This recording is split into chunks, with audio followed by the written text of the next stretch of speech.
नमस्कार साथियों, आप सबका पुनः स्वागत है श्रद्धा एस्ट्रो ज्योतिष में। आज हम लोग कवर करने वाले हैं कुंभ लगन की कुंडली में यदि राहु द्वादश भाव में बैठे हैं तो क्या फल है। हम ये भी कह सकते हैं कुंभ लगन की कुंडली में मकर राशि का राहु किस प्रकार का फल देता है। तो आइए शुरुआत करते हैं आज की क्लास का। लग्न से गिनते अगर हम एंटी क्लॉकवाइज तो ये आता है 12वां भाव, द्वादश भाव।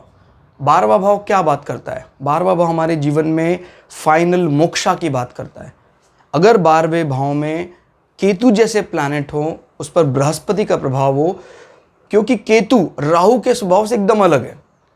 ठीक है, वो अंधकार डार्क साइड की लोबी का ही प्लैनेट है, लेकिन क्योंकि उसके पास अपना खुद का सर नहीं है, धड़ है, बृहस्पति के साथ बैठकर वो मोक्षा की बात करने लग जाता है। कहाँ तो वो व्यक्ति सुसाइड बॉम्बर, आतंकवादी भी बन जाता है केतु, लेकिन कहाँ वो व्यक्ति मोक्ष के लिए जिम्मेदार। तो केतु के कुछ रूप हमारे लिए बड़े ही ज़्यादा सुखकारी माने जाते हैं। राहु जहाँ बैठा होता है आपको पता है उससे ठीक 180 डिग्री पर केतु होता है। अब क्योंकि केतु की दृष्टि जब पड़ेगी उसके स्वभाव से अलग होती है। केतु का स्वभाव मंगल की तरह माना जाता है, राहु का स्वभाव शनि की तरह माना जाता है। इसलिए हम राहु और केतु की एक दूसरे के ऊपर जो दृष्टि है उसको हम नेत्रहीन मानते हैं, नहीं तो एक दूसरे के पॉजिटिव प्रभाव को खत्म कर देगा। वो 5वीं और 9वीं दृष्टि ही काउंट करनी है, यहाँ पर 7वीं को काउंट नहीं करना है। 7वीं तब काउंट करनी है जब कोई डिविजनल चार्ट आप देख रहे हैं और डिविजनल चार्ट में आपने कोई, हालांकि डिविजनल चार्ट में आपको प्राय दृष्टियां नहीं देखनी चाहिए, खाली प्लैनेट की सिटिंग देखी जाती है उसमें। लेकिन कभी ऐसा कोई विषय आपको आता है कि भाई किस केस में हम राहु और केतु की 7वीं दृष्टि देखें, जब ये एक दूसरे के 180 पर नहीं है, तब उसके प्रभाव को फिर भी आंक सकते हैं। अदरवाइज यहां जैसे आप यहां बैठते हैं, राहु उच्च का है, केतु भी उच्च का है, लेकिन केतु यहां दृष्टि डाल रहा है नीच की, राहु दृष्टि डाल रहा है वो नीच की, तो वो कैंसिल हो जाएगा फिर। इसीलिए हम 7वीं दृष्टि को राहु और केतु के लिए नहीं गिनते हैं।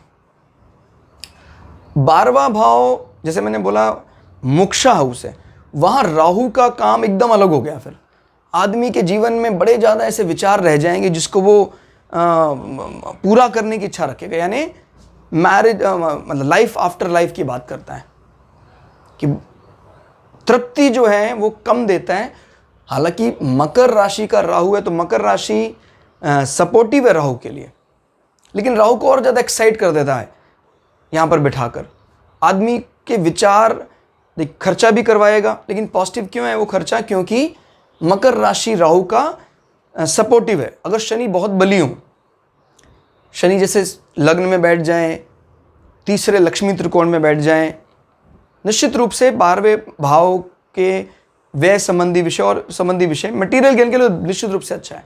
जहाँ तक बात निद्रा की है तो ये आपको अनावश्यक टेंशन देता है, आपके शयन सुख को कम करता है राहु यहाँ। तो मैं ये नहीं कह रहा कि ये गलत काम कर रहा है, लेकिन राहु का नेचर ही ऐसा है, बहुत ज़्यादा सोचता है। और जहाँ शयन की बात आती है वहाँ इन प्रकार के प्लैनेट को थोड़ा अवॉइड ही करना चाहिए। क्लियर? और आप अगर शनि कमज़ोर है तो आपके फुट, आपके पैरों में कोई ना कोई खुजली, फंगल डिजीज़, कट का निशान वो दे सकता है। 12वां भाव जेल, कारावास, इन सब की अगर इसका मालिक कमज़ोर अवस्था में है, हालांकि राहु सपोर्टिव है, उसके बावजूद भी इस प्रकार की चीज़ें फेस करवा सकता है आपको। क्लियर हो गया? शनि अगर बहुत कमज़ोर अवस्था में तो आपको पता है घर का रिजल्ट है वो कमज़ोर हो जाएगा नेट। राहु सपोर्ट करने का प्रयास भी करेगा तभी भी रिजल्ट तो खराब ही कर दिया। तो इस प्रकार के विषयों से भय रहता है, कहीं ना कहीं कारावास या जेल संबंधी विषय। जैसे मान लीजिए कब जेल यात्रा बनती है कुंडली में, प्रायः जिस भी किसी के जेल यात्रा है, 6ठा भाव कमज़ोर होगा। अगर 6ठा मजबूत है तो 8वां भाव जो जीवन में कष्ट को बताता है वो कमज़ोर होगा और 12वां भी कमज़ोर होगा। 6, 8, 12 में 6 और 8 में से कोई भी 1 और 8, 12वां भाव कमज़ोर है तो आदमी जेल यात्रा करता है, या जेल का भयंकर भय रहता है कि कुछ ऐसा ना हो जाए कि मेरे को जेल जाना पड़े। लेकिन एक बात याद रखिए, जेल जाना पड़े और जेल मतलब सोच रहा है ऐसा कि मुझे जेल जाना पड़ सकता है, और जेल चला ही गया। जेल चला ही गया, वो किसने किया? घर के स्वामी ने किया। शनि अगर मजबूत है, कितना ही कोई एड़ी चोटी का जोर लगा ले, इस प्रकार के कोई भी 12वें संबंधी विषय जो रिजल्ट, नेट रिजल्ट खराब नहीं होगा। शनि अगर कमजोर है तो इतना होने, मतलब राहु क्या है? छद्म विद्या। इतना डिप्लोमेसी बनाने के बाद भी आदमी कहीं ना कहीं उस विषय से संबंधित विषय का सामना करना, लॉकअप में रहना पड़ा आपको, जबकि कोई ऐसा चांस ही नहीं दिख रहा था, क्योंकि शनि कमजोर अवस्था में। राहु ने तो मैनेज करने का प्रयास किया। तो जीवन में जो भी अचानक हो जाता है वो तब होता है जब घर का मालिक सपोर्ट में नहीं आता है। विदेशियों के साथ संबंध अच्छे होंगे, आप उनको अच्छे से जानने वाले होंगे। ये एग्रेसिव रहने की बात करता है। अभी देखिए, विदेश में जाकर कोई एकदम पोलाइट हो जाता है और कोई ज़्यादा खुल जाता है। ये विदेश में जाकर ज़्यादा खुलने की बात करता है। अब जैसे शनि यहाँ बैठ जाता है 12वें भाव में, यानी लग्नेश 12वें भाव में चला गया अपने ही घर में। इस कंडीशन में फिर आदमी विदेश में जाकर सेटल भी हो सकता है अगर 2-3 ग्रह और सपोर्ट कर रहे हो। या ऐसा भी हो सकता है भी मंगल उच्च का होकर यहां बैठ गया उस कंडीशन में, लेकिन राहु नहीं होना चाहिए, क्योंकि मंगल और शनि का 36 का आंकड़ा है। मैं विदेश यात्रा की बात कर रहा था। अगर शनि यहां बैठ जाता है और 1-2 प्लैनेट और उनको सपोर्ट कर देते हैं इनके स्वभाव से मैच करते हुए, बुध भी यहां बैठ गया, तो आदमी फिर विदेश में सिर्फ यात्रा नहीं करता है, वहां जाके सेटल होने का काम करता है। जनरली लग्नेश जब 12वें भाव में चला जाता है तो आदमी शुरू से ही अपने घर से दूर रहने लग जाता है। वही 8-10 साल की उम्र से आदमी घर से पलायन। जो बच्चे हॉस्टल वगैरह में रहते हैं, घर से दूर रहते हैं, उनकी उंगलियां उठा के देखना, आइदर लग्नेश 12वें भाव में बैठा है या उसकी जो चंद्र कुंडली होगी, चंद्र कुंडली में चंद्रमा जो होगा वो 12वें भाव में बैठा होगा। मतलब जब आप चंद्रमा को देखेंगे तो चंद्रमा आपको 12वें भाव में दिखाई देगा। अगर सपोर्टिव है तो विदेश में रहकर आदमी अच्छा पैसा कमाता। अब चंद्रमा अगर नीच का है तो विदेश में जाकर बहुत ज़्यादा परेशान हो जाता है।